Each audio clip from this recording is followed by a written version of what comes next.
You know that moment when you're talking to someone, and halfway through your sentence, you can feel them slowly leaving the conversation. They're still standing there. They're still nodding. They might even be smiling. But something changes. Their eyes drift for half a second. Their answers get shorter. Their body turns slightly away. And suddenly you realize they're not really listening anymore. So you start talking faster. You explain more. You try harder. And somehow, the harder you try to bring them back, the more they seem to disappear. If that sounds familiar, it does not mean you're boring. It does not mean your life is uninteresting. And it definitely does not mean people just don't care about what you have to say. Most of the time, people lose interest because of small speaking habits you don't even notice. Tiny mistakes that make the conversation feel heavier than it needs to be. In this video, I'm going to show you 7 speaking mistakes that quietly make people lose interest, why they happen, and how to fix them without becoming loud, fake, or overly confident. And the last mistake is the one quiet people make the most, because it feels polite in the moment, but it makes you sound less sure of yourself every time you speak. Mistake number 1 is starting too far away from the point. A lot of people do this because they don't want to be misunderstood. So before they say the actual thing, they build a whole runway.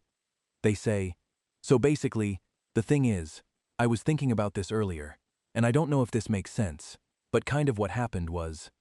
And by the time they reach the point, the other person has already used half their energy trying to figure out where the sentence is going. This is not because they're rude. It is because attention needs direction. When you speak without direction, people have to work too hard to follow you. And when people have to work too hard, they slowly check out. The fix is simple. Start with the point, then add the details. Instead of saying, "So yesterday, I was at work, and my manager came over, and it was kind of weird because I didn't expect it, and then we had this conversation," say, "My manager said something yesterday that completely changed how I see my job." Now the other person knows why they should listen. You gave their attention a place to land. Think of conversation like opening a door. If you make someone walk through a long hallway before they know what room they're entering, they get tired. But if you show them the room first, they want to look around. Mistake number 2 is explaining before making them care. This is where people start giving information before creating curiosity. They tell the facts first. The dates, the background, the tiny details, the full context. But they never give the other person a reason to emotionally care. For example, someone says, "I watched this documentary yesterday. It was about sleep research and the different stages of REM sleep and how the brain processes memory." That might be interesting, but it sounds like homework. Now compare that to this. "I watched something yesterday that made me realize I've probably been ruining my own sleep for years." Now the other person wants to know what happened. Same topic, different entry point. The mistake is thinking people need information first. They don't. They need a reason to care first. Then they will accept the information. This is why great speakers do not begin with data. They begin with tension, a problem, a surprise, a question, a feeling. So before you explain something, ask yourself, why should this matter to them? If you can answer that in one sentence, start there. Mistake number 3 is talking in facts instead of feelings. Facts are useful, but feelings are what make people stay. If you say, "I went to a party last weekend," that is a fact. If you say, "I went to a party last weekend and realized I still act like the new kid in every room," now there is a feeling. Now there is something human. Most boring conversations are not boring because the topic is boring. They are boring because the speaker never moves past the surface. Work, school, weather, food, weekend. All of these can be interesting if you connect them to a feeling.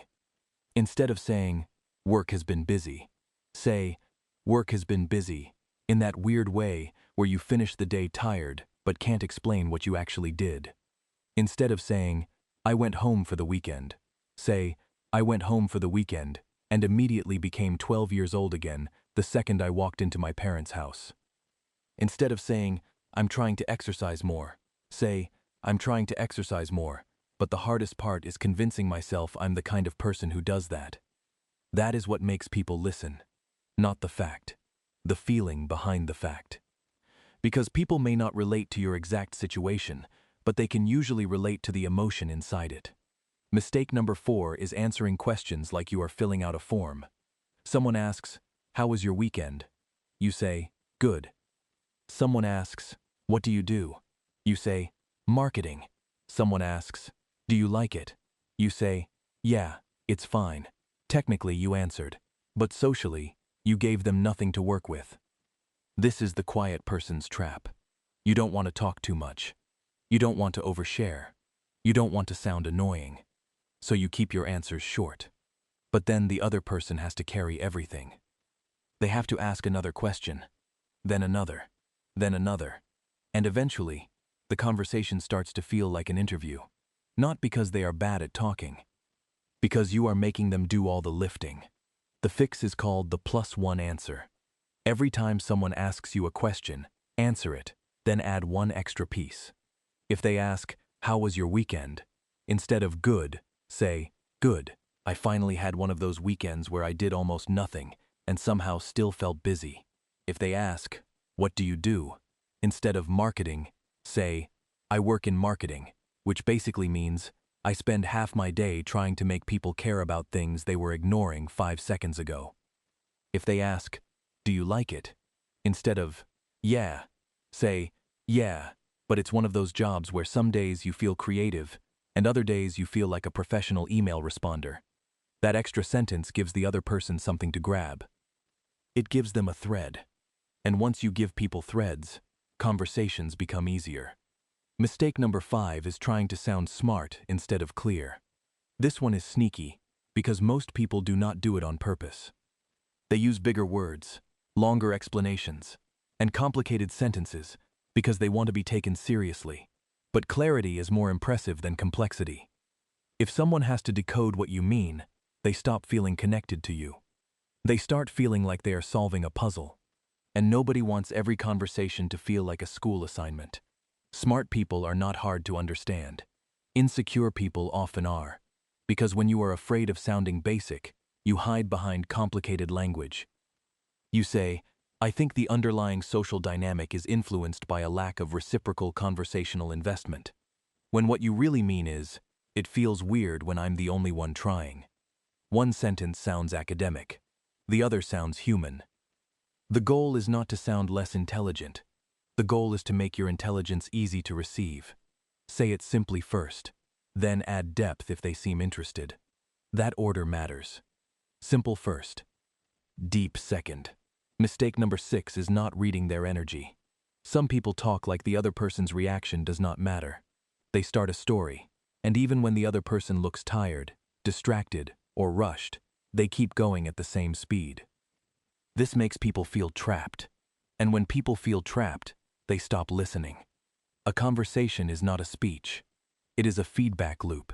You speak. They react. You adjust. If their answers get shorter, slow down. If their eyes keep moving away, wrap up the point. If they lean in, you can continue. If they start sharing their own experience, let the conversation shift. Quiet confidence is not forcing someone to listen. It is noticing whether they are with you. One of the best habits you can build is checking their energy without making it awkward. You can say, "I'll keep this short," or the quick version is, or "I won't give you the whole documentary, but..." These little lines make people relax because they know you are not about to trap them in a 5-minute monologue. And strangely, when people know they are free to leave the conversation, they often stay longer. Mistake number 7 is ending every sentence like you're asking for permission. This is the one quiet people make constantly. They say something, then weaken it immediately. "I think that's probably a good idea, but I don't know." "That was kind of funny, maybe." "I feel like this might be true, but maybe I'm wrong." "I don't know if that makes sense." Now, there is nothing wrong with being humble. There is nothing wrong with admitting uncertainty. But if you soften every sentence, people start hearing uncertainty, even when you actually know what you mean. It makes your words feel temporary, like you are offering them and apologizing for them at the same time. And when you sound unsure of your own words, people become unsure whether they should care about them. The fix is not to become arrogant. The fix is to stop deleting your own point after you make it. Say the sentence and let it stand. Instead of, "I think that's probably a good idea, but I don't know," say, "I think that's a good idea." Instead of, "That was kind of funny, maybe," say, "That was funny." Instead of, "I don't know if that makes sense," say, "That's how I see it." You can still be kind. You can still be open. You can still change your mind. But do not shrink your sentence before the other person even responds. Confidence is not always adding more.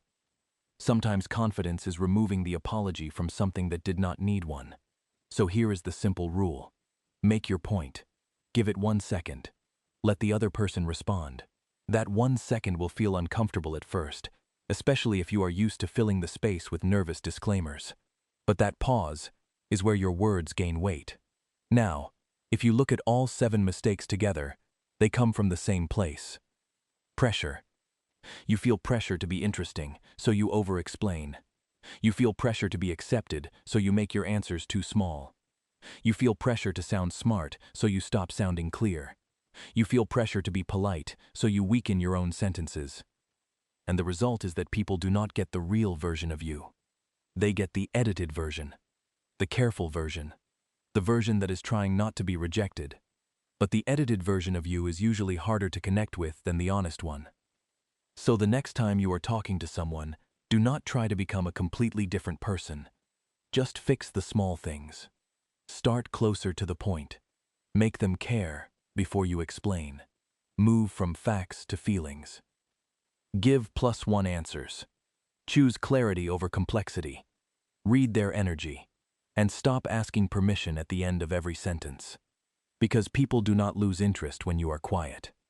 They lose interest when talking to you feels like work. And once you learn to make your words easier to follow, easier to feel, and easier to respond to, you stop being the person people politely listen to. You become the person they actually want to hear from.